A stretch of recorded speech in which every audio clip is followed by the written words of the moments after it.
Hello students, welcome to CSR square. मैं हूं स्वाति माली और CSR स्क्वायर आपके लिए लेकर आया है MPPSC साइंटिफिक ऑफिसर के लिए क्लासेस। ओके, सो आज scientific officer biology MPPSC exam का unit number 1 fundamentals of forensic biology का टॉपिक डिस्कस करने जा रहे हैं। ओके, तो टॉपिक जो पहला हम देख लेते हैं कि यूनिट नंबर 1 में कौन कौन से टॉपिक्स इंक्लूड है। यूनिट नंबर 1 जो है आपकी वो कौन से टॉपिक्स को इंक्लूड करती है।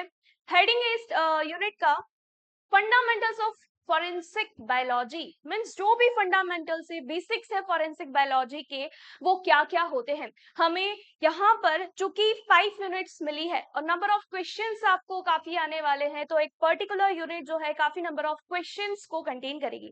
ओके, सो हमें एक एक टॉपिक को काफी डिटेल में पढ़ना बहुत ज्यादा जरूरी है। आपकी एग्जाम नवंबर में होने वाली है, आपके पास अच्छा खासा टाइम है। 5 यूनिट आपकी सेकेंड पार्ट की है और फर्स्ट पार्ट आपको MPPSC का जो जीके वाला पोर्शन है वो कवर करना होगा। तो यूनिट नंबर 1 में जो इंट्रोडक्शन टू फॉरेंसिक बायोलॉजी है, इस इंट्रोडक्शन टू फॉरेंसिक बायोलॉजी में आपको स्कोप, प्रिंसिपल, एथिक्स और सिग्निफिकेंस की बातें करना है, right.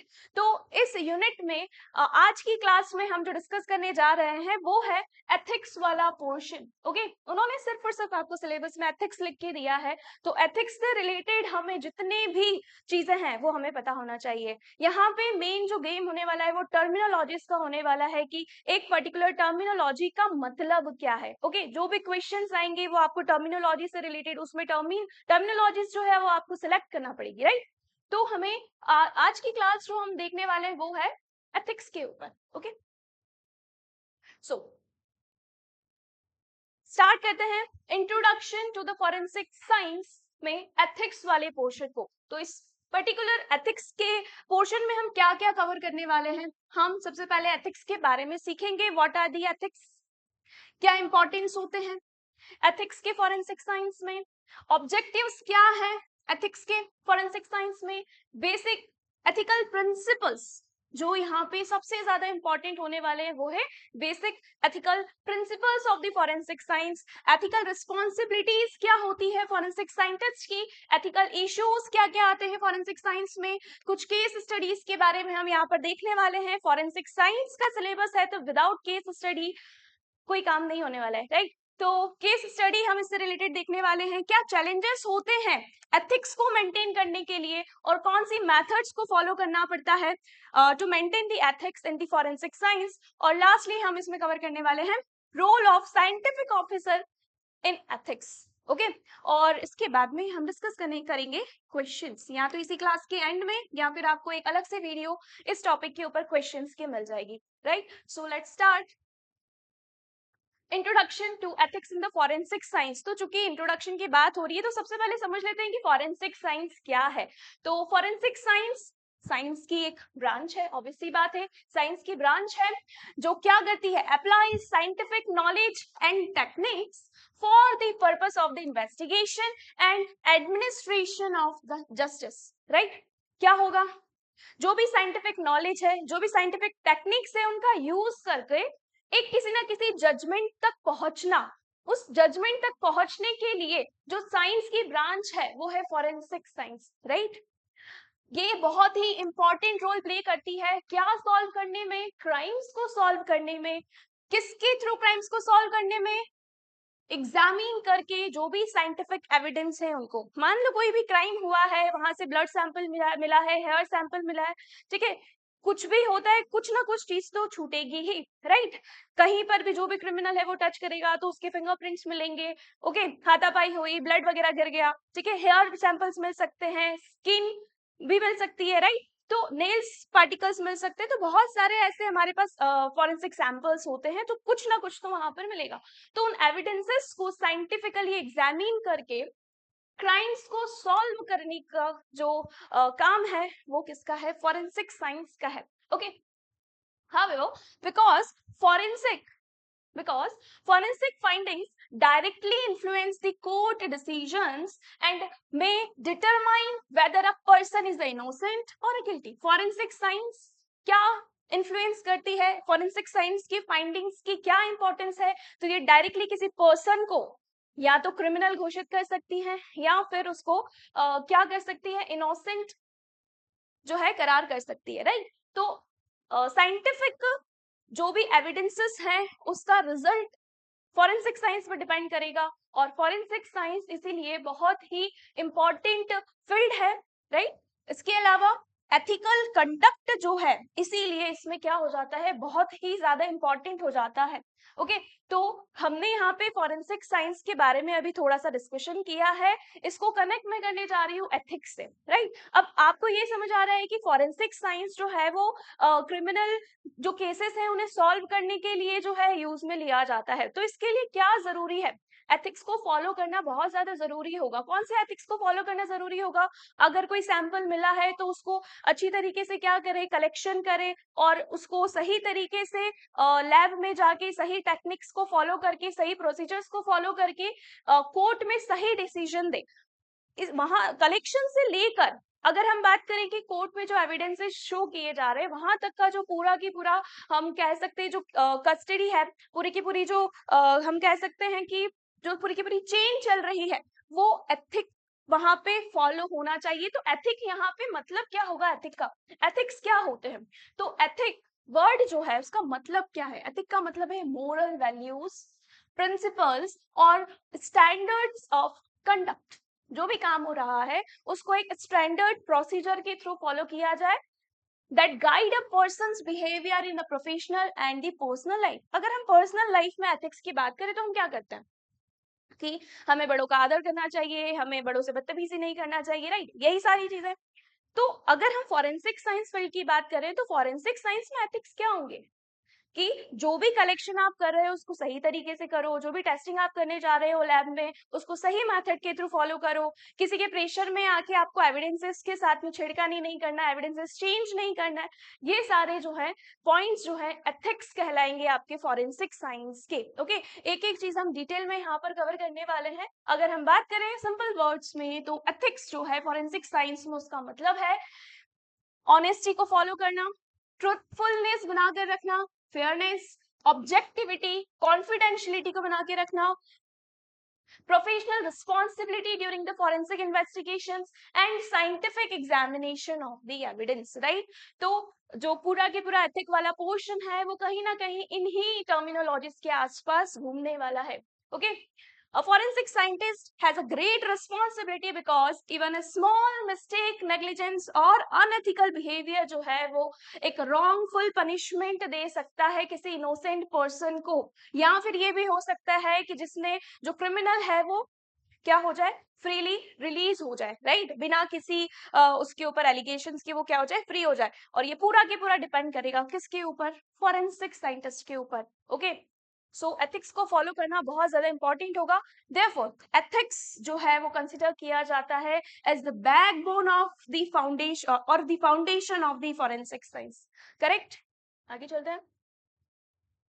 Coming to the definition of ethics in the forensic science, तो क्या समझ आया हमें एथिक्स से, ethics in forensic science can be defined as the set of moral principles and professional standards that guide the forensic professionals to conduct scientific investigations honestly, accurately, objectively and responsibility of the purpose responsible for the purpose of the justice. Okay, तो जो भी सिर्फ scientific officer ही नहीं, उस forensic field से related, उस चीज से रिलेटेड जितने भी प्रोफेशनल है जो भी वहां पे काम कर रहे हैं उनको ये एथिक्स फॉलो करना मस्ट है। ओके, जो भी वो काम कर रहे हैं वो ऑनेस्टी के साथ होना चाहिए, एक्यूरेटली होना चाहिए, ऑब्जेक्टिविटी उसके अंदर होना चाहिए, और ये रिस्पॉन्सिबिलिटी होती है किसके लिए, जस्टिस करने की एक रिस्पॉन्सिबिलिटी है। The ultimate aim of ethics in the forensic science is to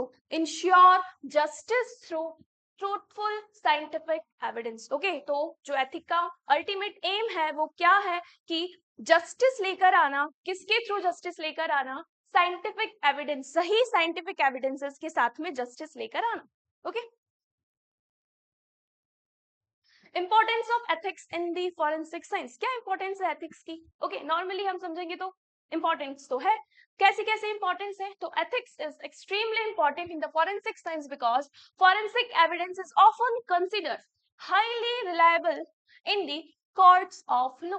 ठीक है, तो जब हम बात करेंगे जजमेंट में, ओके, हम अगर बात करें कोर्ट में, है ना, कोर्ट ऑफ लॉ की बात करें, तो वहां पे हाईली रिलायबल जो है फॉरेंसिक साइंस के रिजल्ट्स को माना जाता है। ओके, फॉरेंसिक साइंस के रिजल्ट्स जो भी आते हैं उनको क्या माना जाता है, कोर्ट ऑफ लॉ में रिलायबल माना जाता है। मींस बहुत ज्यादा उसी के ऊपर जो है जस्टिस डिपेंड करता है। ओके, जजेस, lawyers, police officers and society trust करती है फॉरेंसिक रिपोर्ट्स को while making the legal decisions. Okay, कोई भी क्राइम हो रहा है तो जज जो है गवाह के ऊपर भरोसा करेगा, लेकिन अगर कोई गवाह ही नहीं है तो वहां पे कौन काम आएगा, फॉरेंसिक साइंस काम आती है। इस वजह से सभी जो है वो सोसाइटी जो है वो क्या करती है, ट्रस्ट करती है लीगल डिसीजंस बनाने के पहले फॉरेंसिक साइंस के ऊपर। Therefore forensic analysis is performed if the forensic analysis is performed dishonestly, या अगर forensic science जो है, forensic analysis जो है वो dishonestly के साथ की जाए या carelessly की जाए, तो ये जो है justice को, न्याय को जो है वो seriously affect कर सकती है, right? Ethics helps maintain the reliability and credibility. Ethics किस चीज में हेल्प करती है कि reliability बनी रहे और credibility बनी रहे forensic science की।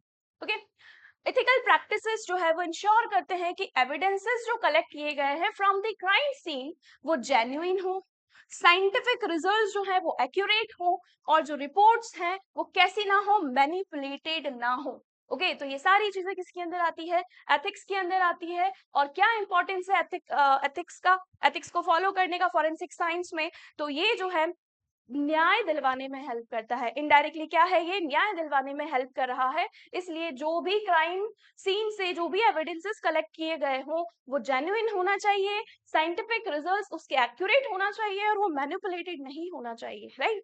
तो एथिक्स किस कारणों से नेसेसरी है, तो पहला, ये जस्टिस डिलीवर करने में हेल्प करती है, पब्लिक ट्रस्ट को मेंटेन करती है, रॉन्गफुल कन्विक्शंस को प्रिवेंट करती है। ऐसा ना हो कि जो गिल्टी ना हो उसको क्या करवा दिया जाए, क्रिमिनल बता दिया जाए, राइट? तो रॉन्गफुल कन्विक्शंस ना हो उसको प्रिवेंट करती है कौन, ethics. Criminals from escaping punishment, ये क्या प्रिवेंट करता है कि जो क्रिमिनल्स है उनको पनिशमेंट मिले ही, इस चीज को इंश्योर करता है। और ऐसा ना हो कि जो क्रिमिनल है उसको जो है रिलीज कर दिया जाए, फ्री कर दिया जाए, तो इस चीज को ये प्रिवेंट करता है, criminals from escaping the punishment. और ये मेंटेन करता है साइंटिफिक एक्यूरेसी को मेंटेन करने के लिए एथिक्स आर वेरी नेसेसरी। तो ये आपको सारी टर्म्स और इनके मतलब आपको समझ के रखना है, राइट? जो क्वेश्चन आएंगे उसमें से आपको पिक करना रहेगा। तो एथिक्स जो है वो नेसेसरी है for delivering it, as it helps in delivering the justice, it maintains the public trust, it prevents the wrongful convictions, it prevents the criminals from escaping punishments, and it maintains the scientific accuracy. Now, एक एक चीज को हम थोड़ा detail में समझते हैं कि ये जो एथिक्स है वो डिलीवरिंग वो क्या कर रहे हैं, जस्टिस को डिलीवर करने में हेल्प कर रहे हैं। How? So the main objective of the forensic science is justice. Forensic science का मेन ऑब्जेक्टिव ही क्या है, जस्टिस, न्याय। ओके, तो एथिकल फॉरेंसिक इन्वेस्टिगेशंस इंश्योर करती है साइंटिफिक एविडेंस को, helps courts rich fair and correct decisions. Court को help करता है कि फेयर और करेक्ट डिसीजंस जो है वो कोर्ट दे। अगर एथिक्स जो है वो इग्नोर कर दिए जाए तो इनोसेंट पीपल जो है उनको पनिशमेंट मिल सकता है, और क्रिमिनल्स जो है वो लीगल एक्शन से स्केप हो सकते हैं, फ्री हो सकते हैं। जैसे कि किस तरीके की दिक्कत हो सकती है, तो if DNA evidence is manipulated, अगर डीएनए के एविडेंस को मैनिपुलेट कर दिया जाए इंटेंशनली, तो क्या हो सकता है, रॉन्ग पर्सन, किसी गलत इंसान को क्या मिल सकती है, सजा मिल सकती है। Okay, so it helps in delivering the justice. Okay, दस एथिक्स प्रोटेक्ट्स द जस्टिस, न्याय को प्रोटेक्ट करती है और सोसाइटी में फेयरनेस बना के रखती है। ओके, नेक्स्ट हमने देखा था it maintains the public trust. How it maintains the public trust, तो जो सोसाइटी है, पीपल है, लोग हैं, वो क्या करते हैं, फॉरेंसिक लेबोरेटरी पर ट्रस्ट करते हैं, क्योंकि वो बिलीव करते हैं साइंटिफिक एनालिसिस के ऊपर कि साइंटिफिक एनालिसिस जो होती है वो अनबायस्ड होती है और कैसी होती है, रिलायबल होती है। तो if unethical behaviour such as false reporting, मतलब रिजल्ट्स तो कुछ और आ रहे थे, रिपोर्ट गलत कर दिया, ठीक है, तो अगर अनएथिकल बिहेवियर, कौन सा अनएथिकल बिहेवियर, फॉल्स रिपोर्टिंग हो गई, एविडेंस टैम्परिंग हो गया, इनको भी हम एक एक टर्म को अच्छे से समझेंगे, एविडेंस टैम्परिंग क्या होता है, और करप्शन अगर है, करप्शन अगर, पब्लिक कॉन्फिडेंस क्या होगा फॉरेंसिक इंस्टीट्यूशन में, कम होगा। अगर ये सारे कारण हुए तो पब्लिक का इंटरेस्ट जो है वो कम होता जाएगा। इस वजह से एथिक्स फॉलो करना मस्ट है। देयरफॉर एथिक्स क्या हेल्प करता है, पब्लिक ट्रस्ट को फॉरेंसिक एजेंसीज में बनाए रखने में हेल्प करते हैं।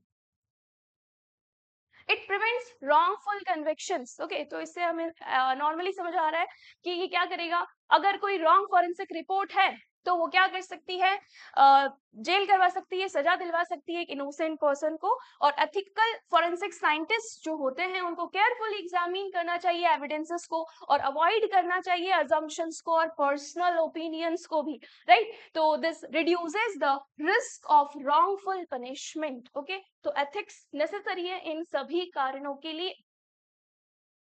It prevents the criminals from escaping punishment. Unethical practices जैसे कि एविडेंस की क्या हो जाए, मिसहैंडलिंग हो जाए या फिर कंटैमिनेशन हो जाए, तो क्या होगा, अगर जो ब्लड जहां से क्राइम स्पॉट से कलेक्ट किया उसी में कंटैमिनेशन हो गया, बेयर हैंड से उसको टच कर लिया, तो जो इन्वेस्टिगेटर है उसका भी क्या होगा, वहां पर कहीं ना कहीं डीएनए मिक्स होगा, तो उसे हम क्या कहेंगे, कंटैमिनेटेड कहेंगे। तो इस कारण से क्या हो सकता है, जो क्रिमिनल वहां पर, उस क्रिमिनल को सजा मिल सकती थी, उस क्रिमिनल को सजा नहीं मिलेगी फिर। ओके, तो बहुत सारे केसेस तो इन्हीं कारणों से अटके रह जाते हैं। तो इस कारण से क्या होगा, केस वीक पड़ेगा।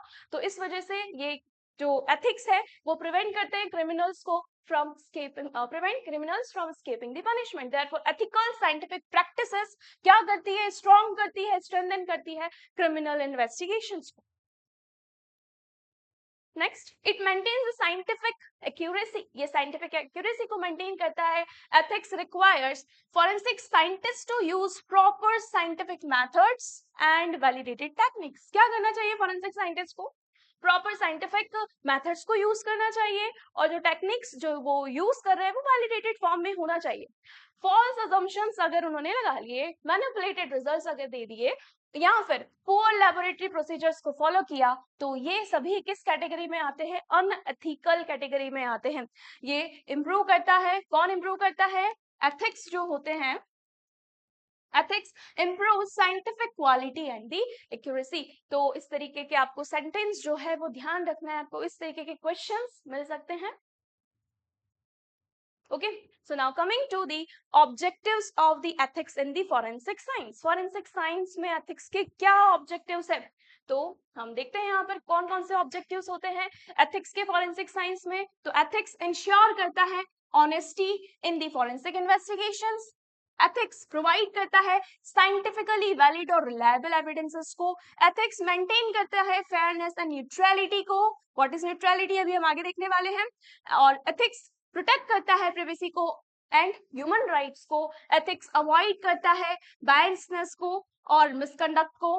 एथिक्स स्ट्रेंथन करता है पब्लिक के ट्रस्ट को in the forensic institutions, and ethics assist करता है courts in delivering the justice.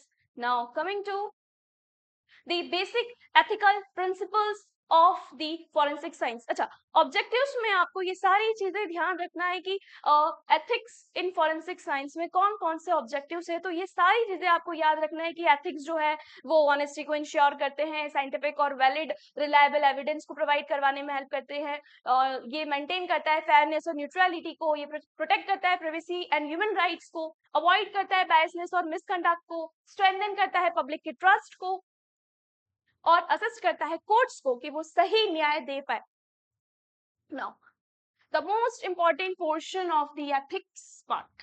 Okay, अभी तक हमने बेसिक चीजें देखी कि एथिक्स होते क्या हैं, ओके, कौन कौन से ऑब्जेक्टिव्स होते हैं, क्यों नेसेसरी है एथिक्स, एथिक्स हम किसे कहेंगे। Now coming to the basic ethical principles of the forensic science. क्या बेसिक प्रिंसिपल्स हैं, ओके, क्या सिद्धांत है।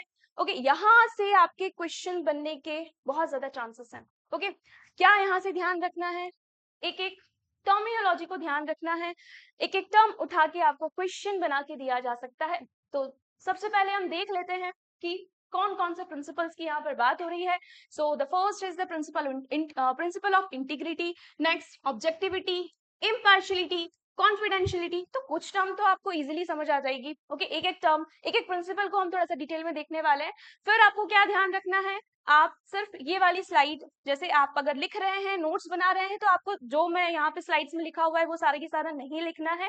इंपॉर्टेंट चीजें, इंपॉर्टेंट टर्मिनोलॉजीज जैसे ये वाला है, आपको ये सारी चीजें लिखना रहेगी। बाकी जो डिटेल्स लिखी है यहाँ पर वो समझने के लिए है। जैसे यहाँ से अगर आपको कुछ नोट करना था तो ये पॉइंट्स नोट करना है। नेक्स्ट, ये पॉइंट्स नोट करना है। ऑब्जेक्टिव्स क्या होते हैं, फिर एथिकल प्रिंसिपल्स क्या होते हैं, तो ये सारे प्रिंसिपल है। ओके, तो इन प्रिंसिपल्स को आप एक बार अगर समझ गए, इन टर्म्स को एक बार समझ गए, तो आप सिर्फ इतना लिखो और आपके माइंड में उन चीजों का मतलब आना चाहिए, राइट। तो इंटीग्रिटी क्या होता है, principle of objectivity, impartiality, confidentiality, professional competence क्या होता है, principle of accountability, principle of accuracy and reliability, principle of legality, principle of respect for human dignity and principle of chain of custody. Okay, इसमें भी ये बहुत ज्यादा important है, right. Now coming to the first principle of integrity. Integrity का मतलब क्या है, इंटीग्रिटी की अगर हम बात करें तो इंटीग्रिटी क्या होता है, इंटीग्रिटी का मतलब है honesty, truthfulness and moral responsibility.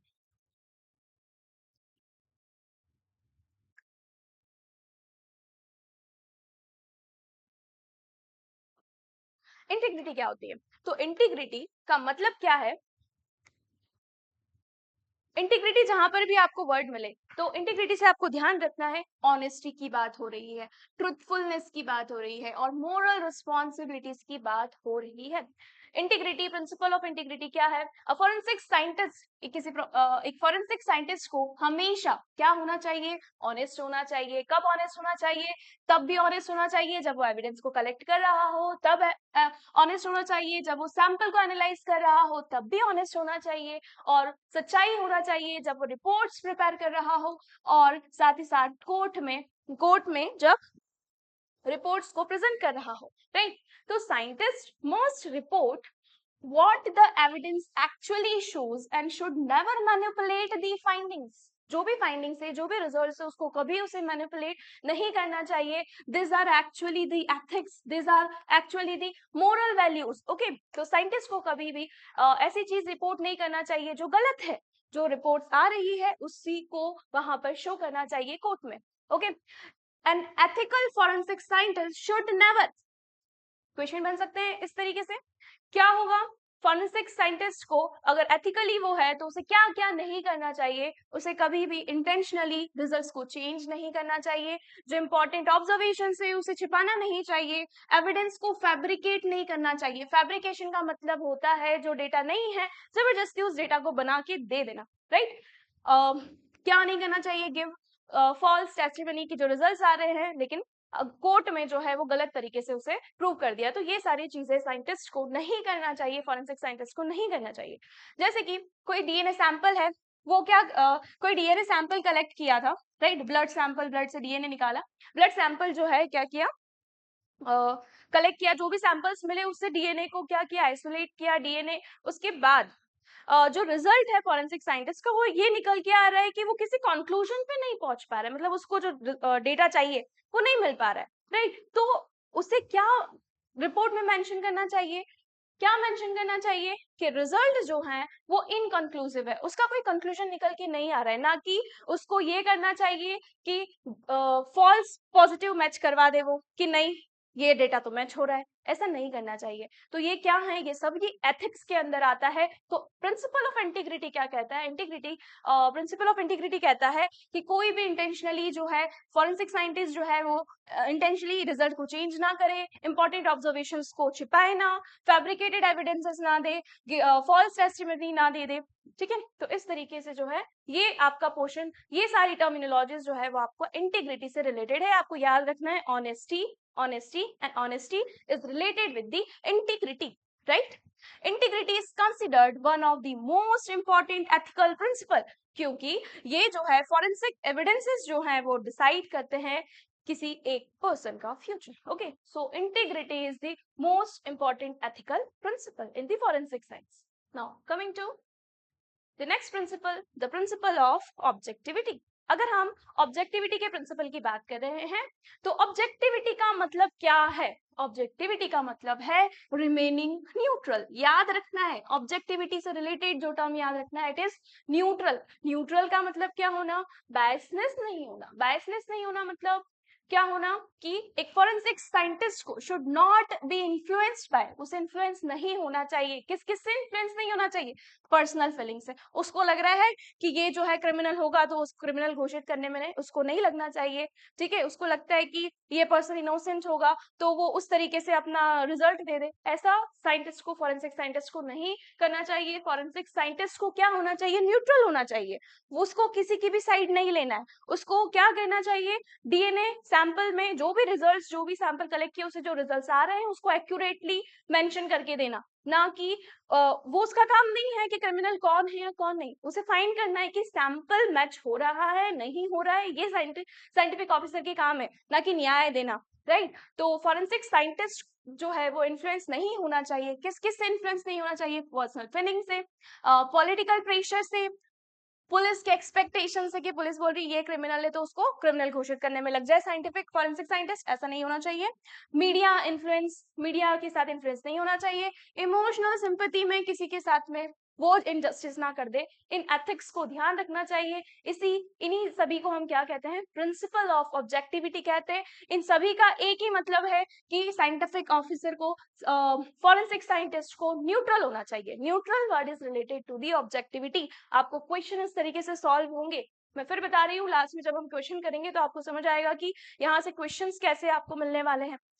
The scientist should interpret evidence only on the scientific facts। जो भी scientific facts है उसे के बेसिस पे साइंटिस्ट को क्या करना चाहिए? एविडेंसेस को इंटरप्रेट करना चाहिए। फॉर एग्जाम्पल, जैसे यहाँ लिखा है, if police believes a suspect is a guilty, police ने बिलीव किया है कि ये पर्टिकुलर सस्पेक्ट है, इसकी ही गलती है, तो the forensic scientist should not automatically assume guilt. Forensic scientist को ये नहीं अज्यूम कर लेना चाहिए कि पुलिस वाला बोल रहा है कि ये गिल्टी है तो ये गिल्टी ही होगा।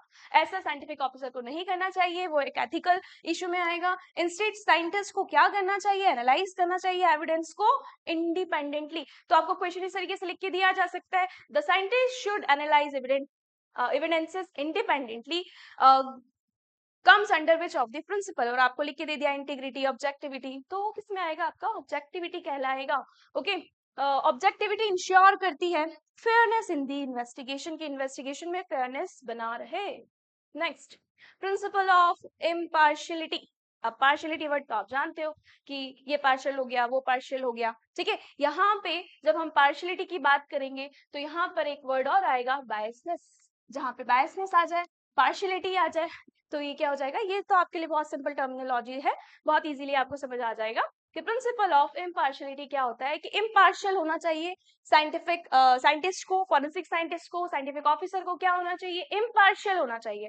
मतलब पार्शियलिटी नहीं करना चाहिए कि जैसे मान लो कोई क्रिमिनल है, वो साइंटिफिक ऑफिसर की पहचान का है, राइट, तो वो उसको क्या प्रूफ करने में नहीं लग जाना चाहिए कि ये क्रिमिनल नहीं है। तो इस तरीके के एथिक को हम कौन से प्रिंसिपल की कैटेगरी में रखेंगे? The principle is will be called as the principle of impartiality. Impartiality का मतलब होता है कि फेवरेटिज्म को अवॉइड करना, बायसनेस को अवॉइड करना। मान लो कोई नेता है, ठीक है, नेता क्रिमिनल जो है घोषित होने वाला है, तो जो साइंटिस्ट है वो उसके खिलाफ जो भी सैंपल्स थे, एविडेंसेस थे, उनको गलत प्रूफ करने में लग जाए, तो ये पार्शियलिटी जो है नहीं होना चाहिए। ये भी एथिक्स के अंदर आती है। ओके, तो यहाँ पे क्या क्या होगा? Forensic scientist must remain unbiased. Okay, उसे क्या नहीं करना चाहिए? फेवरेटिज्म शो नहीं करना चाहिए, अनबायस्ड होना चाहिए।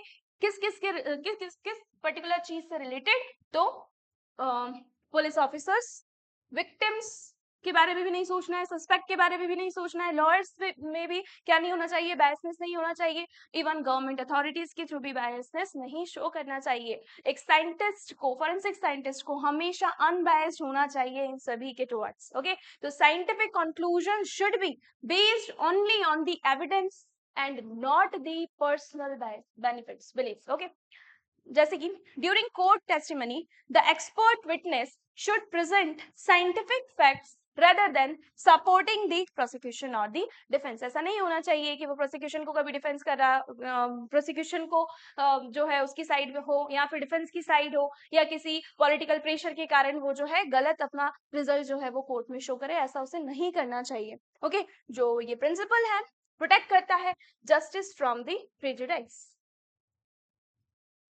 Next, principle of confidentiality. नाम से समझ में आ रहा है, टर्म से समझ में आ रहा है, कॉन्फिडेंशियलिटी जो है होना चाहिए। ऐसा नहीं होना चाहिए कि जो भी रिजल्ट्स निकल के आए वो किसी पुलिस वाले को पकड़ा दिया, किसी मीडिया वाले को बोल दिया कि नहीं ऐसा नहीं है।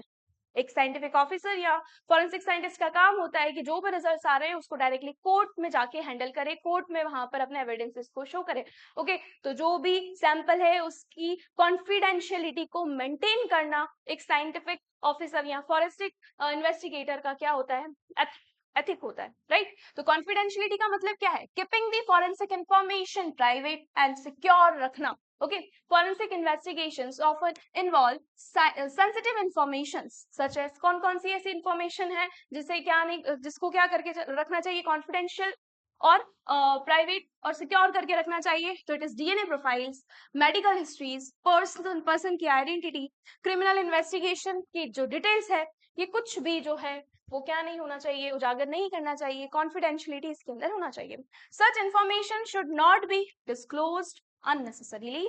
जैसे कि कोई डीएनए रिपोर्ट आई, वो उसे क्या नहीं करना है, लीक नहीं करना है मीडिया को या फिर किसी अनऑथराइज्ड इंडिविजुअल को। अगर वायलेशन करते हैं इस प्रिंसिपल का, तो violation of the confidentiality can क्या कर सकती है, डैमेज कर सकती है पर्सनल प्राइवेसी को और लीगल प्रोसीडिंग्स को, and it will also be unethical, right. ये कैसा होगा, अनएथिकल होगा। ओके, इसके लिए भी अलग अलग लॉज बने हुए हैं। Next, the principle of professional competence. Principle of professional competence का मतलब क्या हो गया, ऐसा नहीं है कि आप जो साइंटिफिक ऑफिसर बने, आपको जो ट्रेनिंग मिली, आपने जो उसमें सीखा, लाइफ टाइम सिर्फ उसी के पीछे लगे रहना। नहीं, जब भी कोई अपग्रेडेशन हो रहा है, जब भी कोई अपडेट हो रहा है, क्योंकि बहुत जल्दी जो है फॉरेंसिक साइंस फील्ड में जो टेक्निक्स है वो जल्दी जल्दी अपडेट होती रहती है, तो उन नई टेक्निक्स को, उन नए इंस्ट्रूमेंटेशन को, उन नए मैथड्स को सीखना, राइट, ये एक साइंटिफिक ऑफिसर की एथिकल उसका मोरल वैल्यू है। ठीक है, इसको उसको फॉलो करना चाहिए। जैसे प्रिंसिपल ऑफ प्रोफेशनल कॉम्पिटेंस का मतलब क्या, खुद से कंपटीशन करना। ठीक है, इसको इस तरीके से याद रख सकते हैं कि आज मैं जैसा हूं, मुझे हमेशा वैसा नहीं रहना है, कुछ भी नई चीजें आई है तो उसे अपडेट करते रहना है। तो ये भी एक क्या बोल सकते हैं, रिस्पॉन्सिबिलिटी है एक फॉरेंसिक साइंटिस्ट की या साइंटिफिक ऑफिसर की। ओके, तो प्रोफेशनल कॉम्पिटेंस का मतलब क्या होता है, प्रोसेसिंग प्रॉपर नॉलेज रखना, स्किल्स को अपडेट करते जाना, ट्रेनिंग लेते जाना और खुद को और ज्यादा से ज्यादा क्या करना, एक्सपीरियंस्ड बनाना, राइट। तो a forensic scientist should continuously update the scientific knowledge because forensic technology जो है वो रैपिडली चेंज करती जाती है, एंड इनकॉम्पिटेंट फॉरेंसिक साइंटिस्ट में, ठीक है, अगर वो ऐसा नहीं करता है, कोई साइंटिफिक ऑफिसर या फॉरेंसिक साइंटिस्ट ऐसा नहीं करता है, तो क्या क्या उसके इश्यूज हो सकते हैं, तो वो एविडेंस को मिस इंटरप्रेट कर सकता है और साइंटिफिक मिस्टेक्स बना सकता है, इनएक्यूरेट कंक्लूजन्स दे सकता है। इसलिए जरूरी है कि इस एथिक को फॉलो किया जाए कि जो भी नई चीजें आ रही है वो ट्रेनिंग लेकर और अपनी स्किल्स को अपग्रेड करता रहे और एक्सपर्टाइज अपने आप को करता रहे। ओके, फॉर एग्जाम्पल कोई अगर डीएनए एनालिस्ट है, अगर उसको नहीं पता है, ठीक है, DNA analyst should know the advance molecular biology technique. जो भी एडवांस मॉलिक्यूलर बायोलॉजी टेक्निक्स नई नई आती जा रही है वो उसे सीखते रहना चाहिए। ठीक है, अदरवाइज क्या हो सकता है, दिक्कत हो सकती है ना, मिस इंटरप्रिटेशन हो सकता है, मिस्टेक्स हो सकती है, साइंटिफिक मिस्टेक्स हो सकती है, इनएक्यूरेसी हो सकती है कंक्लूजन में, और कंटेमिनेशन किस किस तरीके से हो रहा है उसके लिए भी जो अपग्रेडेशन होते हैं उसे पता होना चाहिए। Okay, and contamination control methods भी उसे क्या होना चाहिए, पता होना चाहिए। देयरफॉर कंटिन्यूअस लर्निंग जो है और ट्रेनिंग जो है वो एसेंशियल एथिकल ड्यूटी है एक साइंटिफिक ऑफिसर की, right. Now coming to the next principle, principle of accountability. Principle of accountability का मतलब क्या होगा, प्रिंसिपल ऑफ अकाउंटेबिलिटी का मतलब है, अकाउंट का मतलब क्या होता है, अकाउंट मतलब क्या, जो भी चीजें हैं उसको नोट करके रखना, सही सही नोट करके रखना, कब कलेक्ट किया, कहाँ से कलेक्ट किया, कौन सी मेथड उसके अंदर लगाई, क्या रिजल्ट्स आए, कौन सी मेथड फॉलो करी, इन सबको अकाउंट्स उसके बना के रखना। वो रिस्पॉन्सिबिलिटी होती है उस पर्टिकुलर पर्सन की जिसने कलेक्ट किया, उसने कहाँ से कलेक्ट किया, कैसे कलेक्ट किया, कितना अमाउंट कलेक्ट किया, ठीक है, कहाँ भेजा, किस तरीके से भेजा, कौन सी मेथड फॉलो करी, ये सारा लिख के रखना, रिस्पॉन्सिबिलिटी होगी। ओके, तो प्रिंसिपल ऑफ अकाउंटेबिलिटी क्या होगा? अकाउंटेबिलिटी का मतलब होता है being responsible for one's action, जो भी कर रहे हैं उसके लिए रिस्पॉन्सिबल वही व्यक्ति होगा, राइट? तो forensic scientist should maintain the proper documentation of, क्या करना चाहिए एक फोरेंसिक साइंटिस्ट को? प्रॉपर डॉक्यूमेंटेशन बना के रखना चाहिए एविडेंस के कलेक्शन के टाइम पे, लेबोरेटरी प्रोसीजर्स के टाइम पे, जो भी रिजल्ट्स ऑब्टेन्ड हुए हैं उसके लिए, और जो भी इंटरप्रिटेशन मेथड्स यूज की है उसने उसके लिए भी, हर एक चीज को लिख कर रखना उसकी रिस्पॉन्सिबिलिटी होगी। जो भी वो कर रहा है उसको क्या करना, उसके लिए रिस्पॉन्सिबल अल्टीमेटली कौन होगा? जो भी वो काम कर रहा होगा, ठीक है, मतलब it will it being responsible for the one's action is it will be called as the accountability. Now if question in the court, अगर कोई भी मान लो कि ये प्रूव हो गया कि यही जो है क्रिमिनल है, लेकिन जो सामने वाला है उसने कह दिया कि नहीं ये जो रिजल्ट्स हैं वो बेकार हैं, कहीं ना कहीं जो है गलती हुई है, इस तरीके से गलत आपने जो है ब्लड सैंपल कर लिया है, तो आप उसको जो है इसमें कोई ना कोई मिस्टेक हुई है, तो उसके लिए आपके पास क्या होना चाहिए? अगर आपसे क्वेश्चन किया गया है तो उसके लिए क्या होना चाहिए? आपके पास एक प्रूफ होना चाहिए कि नहीं हमने ये इस तरीके से सारी चीजें की है, तो हमारी तरफ से कोई मिस्टेक नहीं है। ओके, तो so it will be called as the principle of accountability. If question in the court, the scientist should be able to, मतलब उसके पास वो सारी चीजें होना चाहिए जिससे वो जस्टिफाई कर पाए, ठीक है, एवरी साइंटिफिक कंक्लूजन को। अकाउंटेबिलिटी इंक्रीज करती है ट्रांसपेरेंसी को और क्रेडिबिलिटी को। Okay, next, principal of accuracy and reliability. Accuracy से क्या समझते हैं हम? एक्यूरेसी का मतलब क्या होता है? जो भी चीज है वो एक्यूरेटली हो। ओके, तो accuracy means producing scientifically correct result, correct results को देना क्या कहलाएगा? एक्यूरेसी कहलाएगा। और रिलायबिलिटी का मतलब क्या है? Obtaining consistent result repeatedly. Reliability का मतलब क्या? एक बार डीएनए सैंपल को क्या किया, टेस्ट किया, ओके, मैच हो गया, दूसरी बार फिर से किया, दूसरी बार भी मैच होना चाहिए, तीसरी बार किया, तीसरी बार भी मैच होना चाहिए। मतलब रिपीटेड अगर ऑब्जर्वेशंस कर रहे हैं तो जो रिजल्ट है वो सेम आना चाहिए, कंसिस्टेंटली आना चाहिए। ओके, कंसिस्टेंट होना चाहिए। सो एक्यूरेसी का मतलब है साइंटिफिकली करेक्ट रिजल्ट्स को प्रोड्यूस करना, और रिलायबिलिटी का मतलब है कंसिस्टेंट रिजल्ट्स रिपीटेडली ऑब्टेन करना। फॉरेंसिक साइंटिस्ट शुड यूज, क्या यूज करना चाहिए उसे? हमेशा वैलिडेटेड मेथड्स को यूज करना चाहिए, स्टैंडर्ड प्रोटोकॉल्स को यूज करना चाहिए, क्वालिटी कंट्रोल मेजर्स को यूज करना चाहिए।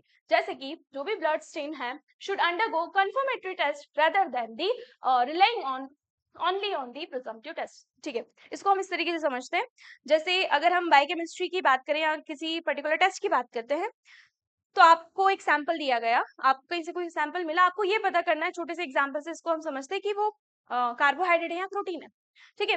तो जैसे एक प्रोटीन की अगर मैं बात करूं कि एल्ब्यूमिन, एल्ब्यूमिन एक ऐसा प्रोटीन होगा जिसमें आपको, वो है तो प्रोटीन लेकिन उसमें चूंकि कार्बोहाइड्रेट का पार्ट भी प्रेजेंट होता है, तो आपने सबसे पहले मान लो आपको नहीं पता है कि वो सैंपल प्रोटीन है या कार्बोहाइड्रेट है, आपने टेस्ट लगाया, कार्बोहाइड्रेट का टेस्ट लगाया, कार्बोहाइड्रेट का टेस्ट उसने पॉजिटिव दे दिया, ठीक है।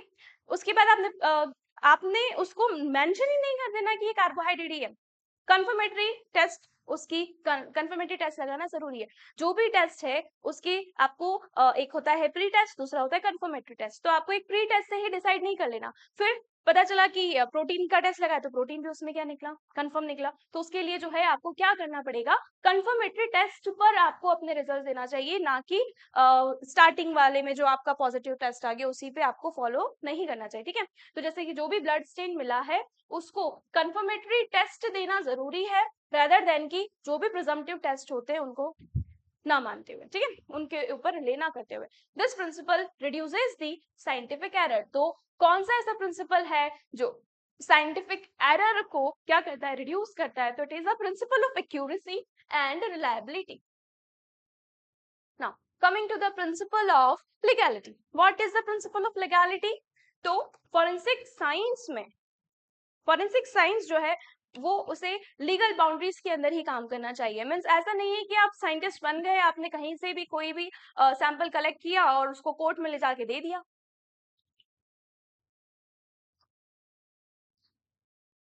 ऐसा नहीं होना चाहिए, ठीक है। तो जो भी एविडेंसेस कलेक्ट हो रहे हैं, जो भी एविडेंसेस कलेक्ट हो रहे हैं वो कैसे होना चाहिए, इलीगली नहीं होना चाहिए।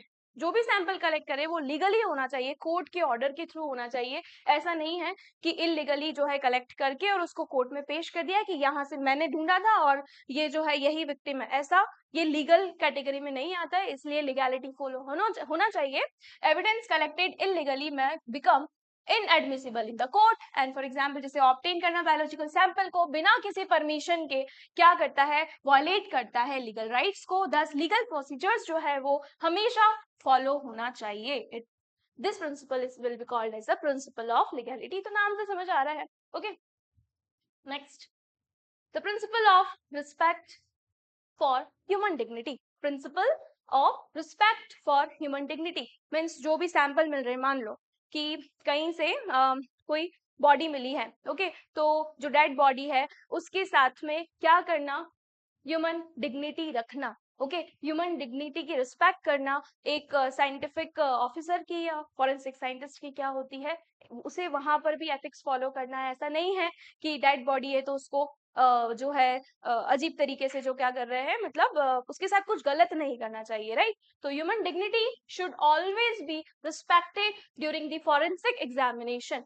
दिस इंक्लूड्स रिस्पेक्टफुल हैंडलिंग होना चाहिए डेड बॉडीज की, बायोलॉजिकल टिश्यूज की, ह्यूमन रिमेन्स की, ठीक है। जैसे कहीं से कोई खोपड़ी वोपड़ी मिली है तो उसको क्या करना है, अच्छी तरीके से उसको लैब तक लेके आना है, टेस्टिंग करना है। Okay, forensic professionals should behave sensitively towards the victim। कैसा होना चाहिए, sensitive होना चाहिए towards the victim and their families। Okay, so it will be called as a principle of respect for the human dignity। Now coming to the last principle, principle of chain of custody। What is the chain of custody? Chain of custody क्या है, तो chain of custody है कि कहीं पर कोई crime हुआ है, वहां से सैंपल कलेक्ट करने की प्रोसीजर से लेकर उसको पूरा लैब में ले जाकर उसको टेस्ट करना, उसके रिजल्ट्स निकालना और रिजल्ट्स को रिपोर्ट करना, रिपोर्ट करने के बाद उसको कोर्ट में पेश करने तक का जो पूरा की पूरा प्रोसीजर है उसको फॉलो करना भी एक एथिक है, राइट। तो उस पूरी की पूरी स्टेप्स को, जो भी स्टेप्स है उनको फॉलो करना, उन्हीं स्टेप्स को क्या कहा जाएगा, चेन ऑफ कस्टडी कहा जाएगा। तो ये भी है क्या है, एक एथिक ही है। Chain of custody refers to proper documentation of evidences, evidence handling from collection to the court room presentation, right। तो यहाँ पे आपको ये लाइन से याद रखना है, every step should be recorded। हर एक स्टेप क्या होना चाहिए, रिकॉर्डेड होना चाहिए। Collection, then packaging, transportation, storage, laboratory analysis and court presentation. अच्छा, आपको इसमें और उसमें कंफ्यूजन हो सकता है, मैं बताती हूँ कहाँ कहाँ कंफ्यूजन हो सकता है। अभी मैडम आप बोल रहे हो कि सारी की सारी जो है डॉक्यूमेंटेशन होना चाहिए, तो प्रिंसिपल ऑफ एक्यूरेसी में भी तो हमने यही पढ़ा था। आप कह रहे थे कि सारी चीजें जो है वो करेक्ट रिजल्ट्स जो है आना चाहिए, है ना। डॉक्यूमेंटेशन उनका, अकाउंटेबिलिटी, प्रिंसिपल ऑफ अकाउंटेबिलिटी के साथ में आप इसको कंफ्यूजन क्रिएट कर सकते हो कि अकाउंटेबिलिटी में भी क्या था कि सारी चीजें जो है मेंशन करना। अकाउंटेबिलिटी का मतलब है कि मेंशन करना, एक पर्टिकुलर पर्सन जो भी कर रहा है वो उसके लिए रिस्पॉन्सिबल है, that will be called as the accountability. लेकिन जो जितनी भी स्टेप्स फॉलो कर रहे हैं कलेक्शन से लेकर कोर्ट प्रेजेंटेशन तक, उन सभी को उन सभी का डॉक्यूमेंटेशन बना के रखना आपका क्या कहलाएगा, और उन सारे स्टेप्स को फॉलो करना कहलाएगा चेन ऑफ कस्टडी। ये आपको इससे रिलेटेड क्वेश्चन पेपर में मिलना ही है, राइट। तो एवरी कौन सी स्टेप जो है चेन ऑफ कस्टडी में नहीं आती है, कोई एक पर्टिकुलर आपको लिख के दे देंगे, उसको ऑर्डर वन आउट आपको करना पड़ सकता है, राइट। तो आपको ये सारी स्टेप्स जो है लाइन से पता होना चाहिए। चेन ऑफ कस्टडी क्या होता है, तो प्रॉपर डॉक्यूमेंटेशन होना एविडेंसेस का, हैंडलिंग का, कलेक्शन से लेकर कोर्ट रूम तक पहुंचने तक का सारी चीजें डॉक्यूमेंटेड होना चाहिए हर स्टेप पर। ओके, और उसके लिए जो रिस्पॉन्सिबिलिटी है उसे हम अकाउंटेबिलिटी कहेंगे। ओके, तो कलेक्शन होना, पैकेजिंग होना, transportation, storage, laboratory analysis and court presentation, ये आपको स्टेप वाइज याद रखना है। प्रॉपर चेन ऑफ कस्टडी क्या प्रिवेंट करती है, एविडेंस टैंपरिंग को, मिसप्लेसमेंट को और कंटेमिनेशन को प्रिवेंट करती है। और ये अगर चेन ऑफ कस्टडी ब्रोकन होती है, अगर इसमें कुछ भी चेंजेस होते हैं, तो एविडेंसेस जो हैं वो लीगल वैलिडिटी को क्या कर देते हैं, लूज कर देते हैं। ठीक है, so chain of custody must be followed and it will be called as the principle of the chain of custody. Okay, तो एक बार मैं फिर से आपको स्लाइड पे लेके चलती हूँ जहाँ पे 10 प्रिंसिपल्स लिखे हुए हैं। ओके, इंटीग्रिटी होना, आपको पता होना चाहिए एक एक टर्म का मतलब। इंटीग्रिटी आप बात करोगे इसको ऑनेस्टी से रिलेटेड। ऑब्जेक्टिविटी की बात करोगे तो ऑब्जेक्टिविटी में क्या होना चाहिए, न्यूट्रलिटी होना चाहिए। ठीक है, पार्शियलिटी नहीं होना चाहिए, पार्शियलिटी मतलब बायसनेस नहीं होना चाहिए। कॉन्फिडेंशियलिटी मतलब कॉन्फिडेंशियल आपको रखना है, जो भी रिजल्ट्स हैं उनको किसी को भी ऐसे दे नहीं देना है। पर्सनल कॉम्पिटेंस, जो भी नई चीजें आ रही है उससे खुद को अपडेट करते रहना। अकाउंटेबिलिटी का मतलब जो भी एक्शन कोई कर रहा है उसके लिए वो खुद रिस्पॉन्सिबल है, तो उसको मेंटेन करके रखे, डेटा को नोट करके रखे, डॉक्यूमेंटेशन बना के रखे, क्योंकि अगर कोर्ट उसको क्या करती है, फिर से बोल देती है कि नहीं आपका ये गलत है, तो आपके पास ये प्रूफ होना चाहिए। ओके, तो ये हो जाएगा आपका अकाउंटेबिलिटी। जो भी काम कर रहे हैं वो एक्यूरेसी के साथ में होना चाहिए, ऐसा नहीं कि कोई भी गलती के कारण रिजल्ट जो है गलत आ जाए। रिलायबिलिटी होना चाहिए, लीगैलिटी होना चाहिए, ऐसा नहीं है कि बिना किसी मतलब इलीगल तरीके से आपने जो है किसी का सैंपल कलेक्ट किया और कोर्ट में जाके पेश कर दिया, तो वो क्या नहीं है, कोर्ट उस चीज को फॉलो नहीं करती है। Principle of respect for human dignity, तो क्या करना चाहिए, ह्यूमन डिग्निटी को रिस्पेक्ट करना चाहिए, जो भी डेड बॉडीज है उसके साथ में जो है अच्छी तरीके से पेश आना चाहिए। ठीक है, और principal of chain of custody मतलब सारा के सारा कलेक्शन से लेकर अगर हम बात करें कोर्ट रूम तक, तो ये डॉक्यूमेंटेशन होना चाहिए। तो आपको आई होप ये सारी की सारी चीजें जो है अच्छी तरीके से क्लियर हो गई होगी, तो आपको बाकी चीजें नोट करने की जरूरत नहीं है, आप ये नोट करिए। ओके, तो ये नोट करने के बाद आपको एक एक चीजें रिविजन कैसे करना है, इंटीग्रिटी, इंटीग्रिटी क्या बताया था। ओके, उसके बाद ऑब्जेक्टिविटी का मतलब क्या था, इम्पार्शियलिटी का मतलब क्या था। जब आप क्वेश्चन करोगे आपको इजीली जो है एलिमिनेट ऑप्शन को आप कर पाओगे, चूज कर पाओगे ऑप्शंस को। ठीक है, बहुत ज्यादा टफ नहीं है कुछ भी, समझोगे सारी चीजें बहुत इजीली आ जाएगी। लेकिन हाँ, चूंकि यूनिट 5 है, क्वेश्चन ऑफ नंबर्स ज्यादा है, तो यहाँ पे आपको एक एक टॉपिक से बहुत ज्यादा डिटेल पढ़ना पड़ेगा। आपको सिलेबस में एथिक्स लिख के दिया है, लेकिन एथिक्स के अंदर बहुत सारी चीजें आपने भी देखी। ओके, एक एक चीज को समझना, एक एक टर्म को समझना, क्या सही है क्या गलत है। ओके, नाउ सारे प्रिंसिपल्स को कंप्लीट करने के बाद now coming to the ethical responsibilities of the forensic scientist. ठीक है, वैसे तो सारी चीजें अब आपको समझ में आने लगी एथिक्स से related. Now coming to the responsibilities, क्या रिस्पॉन्सिबिलिटीज होगी फॉरेंसिक साइंटिस्ट की। A forensic scientist has ethical responsibilities at every stage of this investigation. जब भी वो इन्वेस्टिगेशन कर रहा है तो हर एक स्टेप पर जो है उसकी कोई ना कोई रिस्पॉन्सिबिलिटीज बनती है। तो थोड़ा सा हमने उसको डिवाइड कर दिया है, जैसे कि क्राइम सीन इन्वेस्टिगेशन पर क्या रिस्पॉन्सिबिलिटी बनती है, बायोलॉजिकल एविडेंस जो है उसे क्या होना चाहिए, केयरफुली कलेक्ट होना चाहिए, मतलब साइंटिस्ट को वियर करना चाहिए ग्लव्स को, पीपी किट को, कंटेमिनेशन को अवॉइड करना चाहिए, ऐसा ना हो कि वो बेयर हैंड से जो है सैंपल ले ले। ओके, स्टेराइल इंस्ट्रूमेंट को यूज करना चाहिए, जिन लोगों को स्टेराइल का मतलब नहीं है वो मैं आपको बता देती हूँ।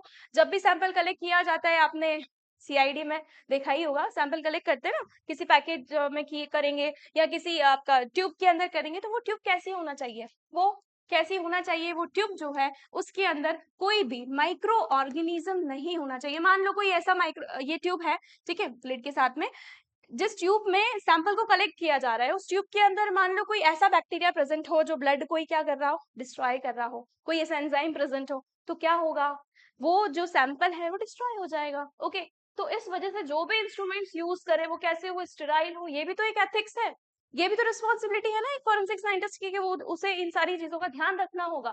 ओके, प्रॉपरली लेबल्ड सैंपल्स, मतलब जो भी सैंपल वो कलेक्ट करे किस जगह से किया है उनको नंबरिंग दे, उसको डॉक्यूमेंटेशन करे, और जो भी सैंपल है उनको प्रॉपरली लेबल करना एक साइंटिफिक ऑफिसर की क्या है, रिस्पॉन्सिबिलिटी, एक फॉरेंसिक साइंटिस्ट की रिस्पॉन्सिबिलिटी है।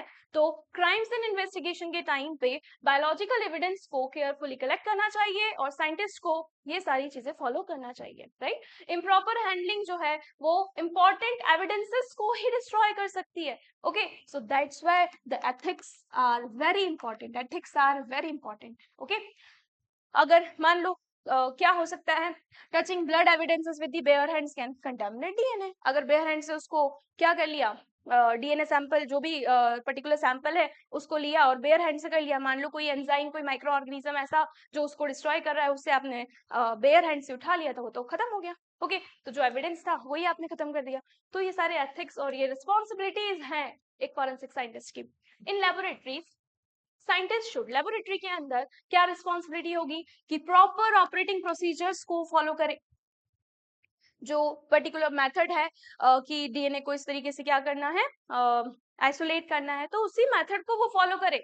जो पर्टिकुलर परसेंट सोल्यूशन है, कुछ भी अगर यूज हो रहा है तो उसको प्रॉपरली जैसा मेंशन है वैसा ही वो काम करे, अपने आप से कोई भी मैनिपुलेशन ना करे, ना ही किसी पर्टिकुलर प्रोसीजर में वो मैनिपुलेशन करे। Okay, maintain clean working condition. Next, sample contamination को अवॉइड करे और जो भी ऑब्जर्वेशन आ रहे हैं उसको ऑनेस्टली रिकॉर्ड करे। राइट, साइंटिफिक शॉर्टकट्स जो होंगे यहाँ पर कभी नहीं लेना चाहिए। कोई भी साइंटिस्ट को जो है वो शॉर्टकट नहीं लेना चाहिए किसी भी चीज का। नेक्स्ट, रिपोर्ट कैसी होना चाहिए? रिपोर्ट साइंटिफिक होना चाहिए, क्लियर होना चाहिए, एक्यूरेट होना चाहिए और ऑनेस्टी के साथ में रिपोर्टेड होना चाहिए। इसके अलावा बहुत इंपॉर्टेंट चीज, over stating findings is unethical. मत over stating findings are unethical मतलब क्या? ओवर स्टेटमेंट नहीं दे देना है। आप डिसाइड नहीं करोगे कि क्रिमिनल है या नहीं, आपका काम है ये मेंशन करके देना कि डीएनए सैंपल मैच हो रहा है इस पर्सन से या नहीं हो रहा है। ओके, तो रिपोर्ट में क्या नहीं लिखा होना चाहिए? देखिए, इनकरेक्ट स्टेटमेंट नहीं देना है, ओवर स्टेटिंग नहीं करना है किसी भी फाइंडिंग को। जैसे कि ऐसा लिख के दे दिया कि the suspect definitely committed the crime, कि जो सस्पेक्ट है उसने क्राइम किया ही है। आप नहीं होते उसको डिसाइड करने वाले, आपको आप रिपोर्ट में मेंशन ऐसा कर ही नहीं सकते। राइट, तो ये एक इनकरेक्ट स्टेटमेंट होगा। तो करेक्ट स्टेटमेंट क्या होगा? जो आपका काम था, DNA profile, the DNA profile is consistent मतलब सिमिलर है किसके साथ में? सस्पेक्ट के साथ में। सब सस्पेक्ट हम किसे कहेंगे? सस्पेक्ट हम उस इंसान को कहेंगे जो ना तो ये प्रूव हुआ है कि वो इनोसेंट है और ना ही ये प्रूव हुआ है कि वो क्या है, गिल्टी है। ठीक है, ये कौन डिसाइड करेगा? ये कोर्ट डिसाइड करेगा। आपका काम है डीएनए प्रोफाइल मैच कर रही है या नहीं कर रही है। तो आपको इस तरीके के स्टेटमेंट लिखना है, इस तरीके के स्टेटमेंट नहीं लिख सकते। ओके, तो रिपोर्ट में इस तरीके से मेंशन होना चाहिए। तो ये भी क्या होगा, रिस्पॉन्सिबिलिटी होगी एक फॉरेंसिक साइंटिस्ट की ड्यूरिंग कोर्ट टेस्टिमनी। ठीक है, कोर्ट में जब जो भी रिपोर्ट है उसको देने जा रहे हैं तो वहां पर क्या होना चाहिए? फॉरेंसिक एक्सपर्ट को ऑनेस्टली स्पीक करना चाहिए, ऑनेस्टी के साथ में अपनी चीजें बोलना चाहिए, एविडेंसेस को क्लियरली एक्सप्लेन करना चाहिए कि इस पर्टिकुलर जगह से ये मिला और इस तरीके से ऐसा ऐसा हुआ। फिर कोर्ट डिसाइड करेगी कि उसे क्या करना है। Right, avoid misleading statements, misleading statements नहीं देना है। ठीक है, कि आप वहां पे ऐसा कोई स्टेटमेंट नहीं दोगे कि हाँ इसे मैच कर रहा है तो इसी ने क्या किया है, क्राइम किया है। आप ऐसा नहीं कह सकते। आप सिर्फ इतना बोल सकते हो कि ये पर्टिकुलर जो है इसके साथ में, इस पर्टिकुलर सैंपल के साथ में मैच कर रहा है। ओके, तो मिसलीडिंग स्टेटमेंट भी आप वहां पे नहीं दे सकते during the court testimony. An expert witness should remain scientific और उससे क्या होना चाहिए, न्यूट्रल होना चाहिए। उसे कोई मतलब नहीं होना चाहिए किसने क्राइम किया किसने नहीं किया, उसको अपने डेटा पे फोकस करना चाहिए, उसे साइंटिफिक होना चाहिए, उसे न्यूट्रल होना चाहिए। राइट,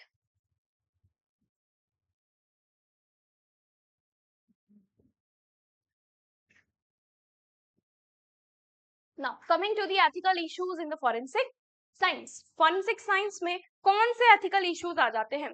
तो सारे एथिक्स को फॉलो करने के बाद भी कौन कौन से ऐसे इश्यूज होते हैं?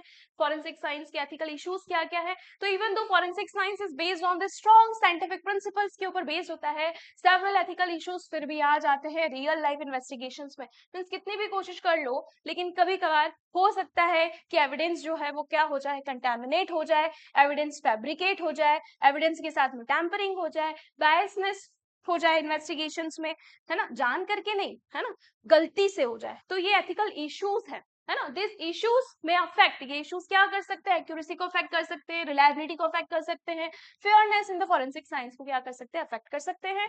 कि एविडेंस का कंटामिनेशन हो गया गलती से, एविडेंस फैब्रिकेट हो गया, एविडेंस के साथ में टैंपरिंग हो गई, बायसनेस हो गया, डीएनए प्राइवेसी इश्यूज आ गए, मिस इंटरप्रिटेशन हो गया रिजल्ट का, लैक ऑफ नॉलेज के कारण, प्रेशर फ्रॉम द अथॉरिटीज से प्रेशर आ रहा है उस कारण से क्या हो गया, गलती हो गई, या मिस यूज हो गया, टेक्नोलॉजी का मिस यूज हो गया, गलत तरीके से जो है प्रोसीजर फॉलो कर लिया। ओके, लेक ऑफ नॉलेज के कारण। तो ये सारे एथिकल इश्यूज आते हैं फॉरेंसिक साइंस के अंदर। तो एक एक का मतलब हम समझते हैं कि एविडेंस का कंटामिनेशन क्या होगा? तो एविडेंस का कंटामिनेशन का मतलब क्या? अगर कोई फॉरेंसिक इन्वेस्टिगेटर है और वो ब्लड सैंपल को बिना ग्लव्स के साथ में क्या कर ले, टच कर ले, तो वो स्किन सेल जो है इन्वेस्टिगेटर की वो मिक्स हो जाएगी सैंपल के साथ में और अल्टर कर देगी डीएनए रिजल्ट्स को। ठीक है, तो ये चैलेंजेस है, ये इश्यूज है एथिक्स के forensic science में। तो evidence contamination occurs when the biological samples are unintentionally mixed with the foreign material during the collection, during the storage and during the analysis। गलती से हो जाना, ओके, तो गलती से हो रहा है तो उसे हम क्या कह सकते हैं, एथिकल इश्यूज कह सकते हैं, राइट? किसी ने जान करके नहीं किया, गलती से हो गया। Next, contamination में this is one of the most common ethical and technical problem in the forensic science, and contamination may lead to incorrect identification of the suspects and may seriously affect the outcome of the case, and therefore preventing contamination is not only the technical requirement but also an ethical responsibilities। Evidence fabrication, fabrication क्या होता है इस term को भी यहाँ पे समझ लेते हैं। जबरदस्ती का डेटा बना के दे देना, fabrication. Evidence fabrication means deliberately creating false evidences, है ना, फॉल्स एविडेंस को क्रिएट करना फैब्रिकेशन कहलाएगा। ओके, जो नहीं है उसको क्रिएट करके बता देना फैब्रिकेशन कहलाता है। ओके, तो evidence fabrication means deliberately creating false evidences to mislead investigation. This is considered as a serial ethical violation and criminal offense। Okay, means कोई नया नया आया है, अब उसके ऊपर प्रेशर है, उसको रिजल्ट रिजल्ट देना है, कोर्ट में पेश करना है, नहीं हो पा रहा है, ठीक है, नहीं बन पा रहे रिजल्ट, इनकंक्लूसिव आ रहे हैं, कोई कंक्लूजन नहीं निकल के आ पा रहा है, तो क्या किया, डेटा बना के दे दिया।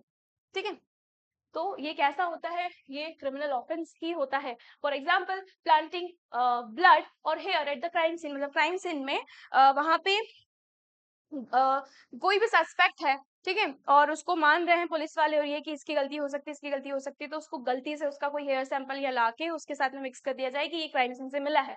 ओके, तो फॉर एग्जांपल प्लांटिंग ब्लड और hair at the crime scene to falsely implicate a person in is unethical and illegal. Fabrication जो है डिस्ट्रॉय करती है इंटीग्रिटी को, फॉरेंसिक साइंस की इंटीग्रिटी को। इंटीग्रिटी क्या था, ऑनेस्टी को डिस्ट्रॉय कर रहा है।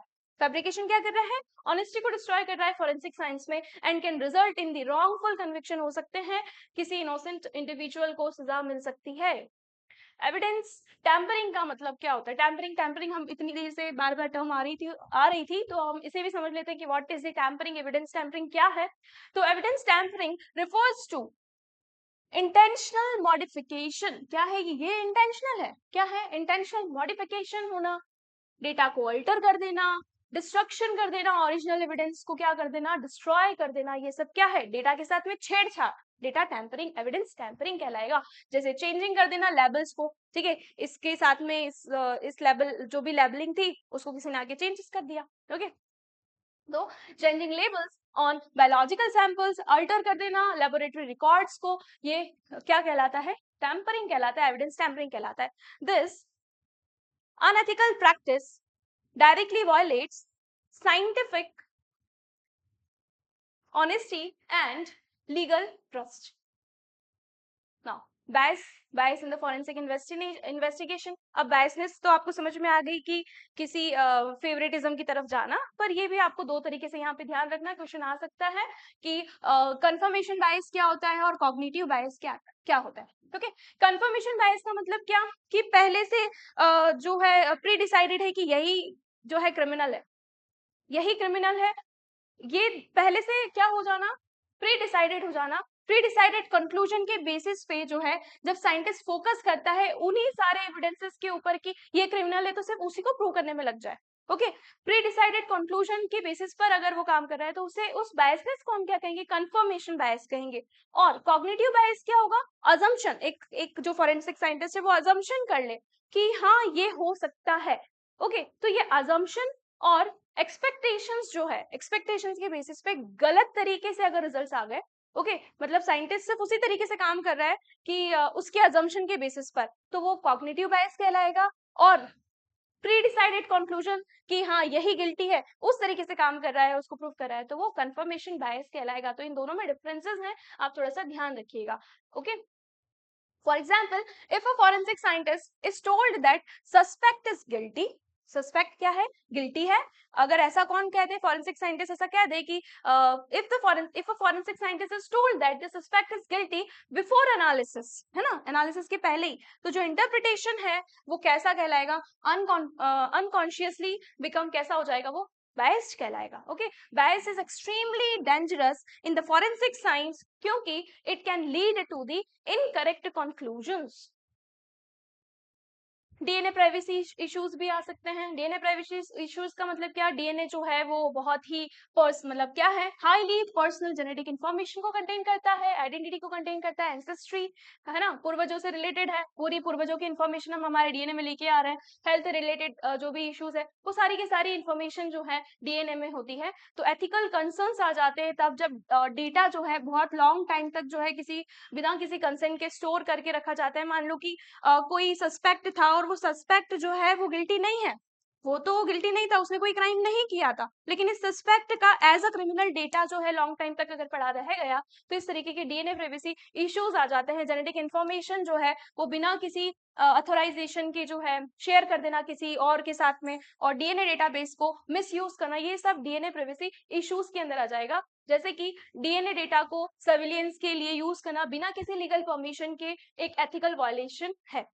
Therefore, प्रोटेक्ट करना जेनेटिक प्राइवेसी को एक मेजर एथिकल रिक्वायरमेंट है फॉरेंसिक बायोलॉजी में। Misinterpretation of the results, sometimes forensic result जो है वो मिस इंटरप्रेट हो सकते हैं due to the lack of knowledge, negligence and pressure. For example, partial DNA match, मतलब पूरा डीएनए मैच नहीं कर रहा था, थोड़ा बहुत डीएनए सभी का मैच करता है, तो पार्शियल डीएनए मैच हो रहा था और उसको प्रूव कर दिया कि फुल डीएनए जो है वो मैच है, तो इस तरीके से मिस इंटरप्रिटेशन हो सकता है, ये कहलाएगा misinterpretation of the result. Such mistakes जो है वो क्या लीड करेगी, रॉन्गफुल कन्विक्शन और the acquittal of the criminals. Hence careful interpretation and the peer review are the essential. जो भी रिजल्ट्स आए उसको पीयर रिव्यू करना, उसके ऊपर पीयर रिव्यू होना जरूरी है, जो भी मेथड्स फॉलो करी है वो किसी एक्सपर्ट्स को दिखाना जरूरी है। Pressure from the authorities, pressure from the authorities, forensic scientists may sometimes face pressure from the police, political authorities or other agencies to produce favorable results. However, ethical practice requires complete independency, मतलब कोई भी pressure जो भी scientific forensic scientist के ऊपर आ रहा है तो उसे उस प्रेशर में काम नहीं करना चाहिए, अदरवाइज वो भी क्या है, एक इशू ही है। साइंटिफिक रिजल्ट जो है वो कभी भी किसी भी एक्सटर्नल प्रेशर से इन्फ्लुएंस नहीं होना चाहिए। Misuse of the technology is also an issue, मतलब क्या हो गया कि मॉडर्न फॉरेंसिक साइंस जो है वो यूज करती है एडवांस टेक्नोलॉजीज को, जैसे कि DNA databases, AI tools, biometric systems. तो एथिकल कंसर्न्स जो है वो इंक्लूड करते हैं अनऑथोराइज्ड सर्विलियंस को, मिसयूज ऑफ जेनेटिक डेटाबेसेस को, violation of the privacy rights को। तो टेक्नोलॉजी जो है वो हमेशा किस पर्पस के लिए यूज होना चाहिए, लॉफुल पर्पस के लिए यूज होना चाहिए, गलत काम के लिए यूज नहीं होना चाहिए। तो जो भी टेक्नोलॉजी है उसका मिस यूज नहीं होना चाहिए। Now coming to some case studies related to the forensic science, थोड़ा सा पोर्शन और इसका बचा है, जो क्वेश्चंस रहेंगे उसके लिए एक अलग से क्लास डाल दी जाएगी। ओके, तो coming to the case studies related to the forensic ethics, ये जो केसेस हैं आप सर्च करके इनके बारे में पढ़ सकते हैं। यहाँ पर मैं एथिक्स, इन केसेस के बाद जो है एथिक्स किस तरीके से जो है रोल में आया, ओके वो मैं यहाँ पे आपको डिस्कस करने वाली हूँ। So case studies help understand real world ethical failures and their consequences. 3 cases है यहाँ पर, जैसे कि पहला है ओजे सिम्पसन मर्डर केस। ओके, ये 1995 का एक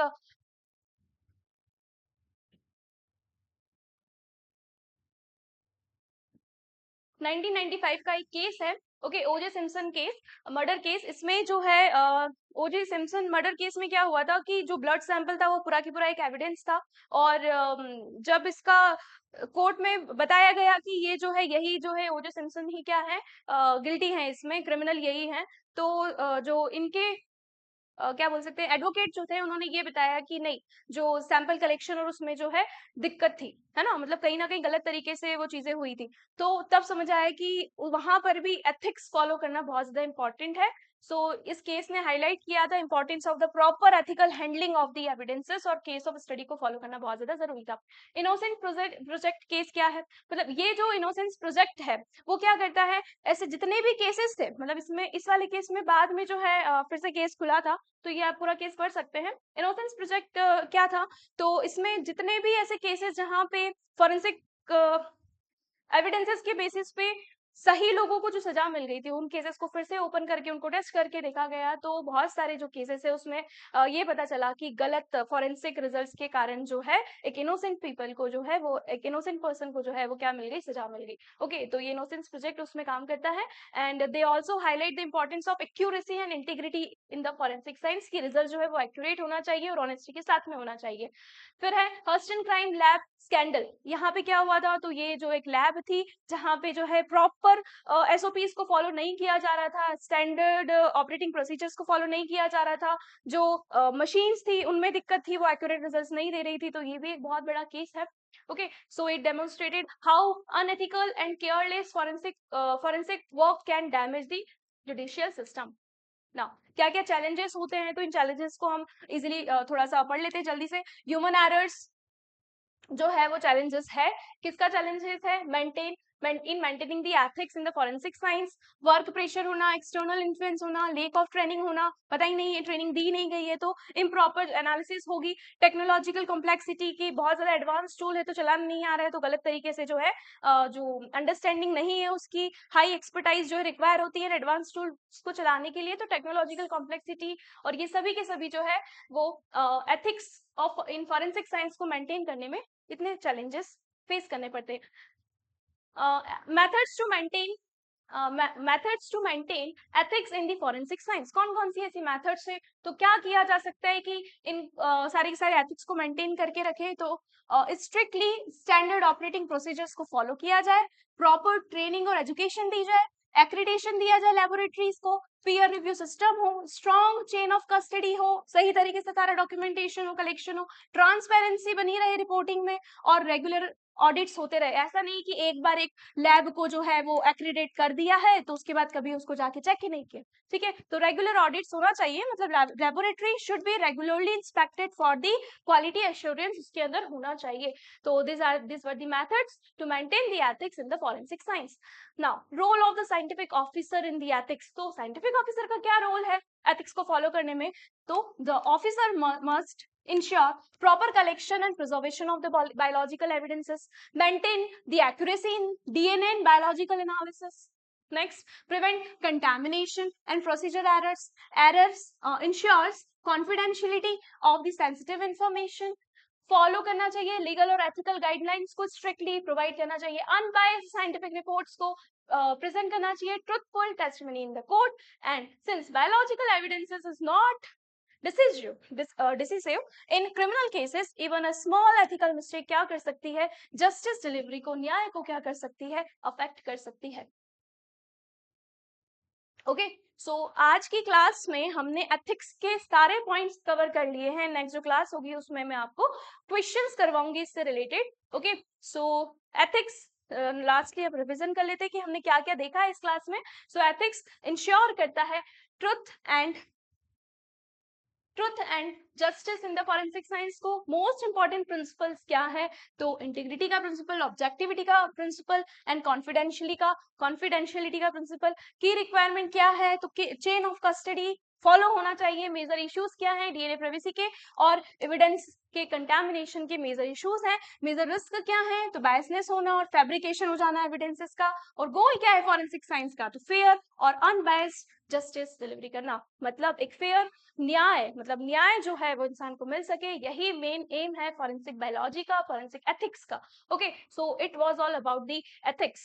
ओके, सो नेक्स्ट क्लास जो है वो आपकी इस एथिक वाले पोर्शन से रिलेटेड होने वाली है, जो आपकी क्वेश्चन बेस्ड होगी। Okay, so all the best. और अगर आपको प्रिपरेशन करना है हमारे साथ तो आप CSR Square पे कांटेक्ट कर सकते हैं। Thank you so much, keep learning.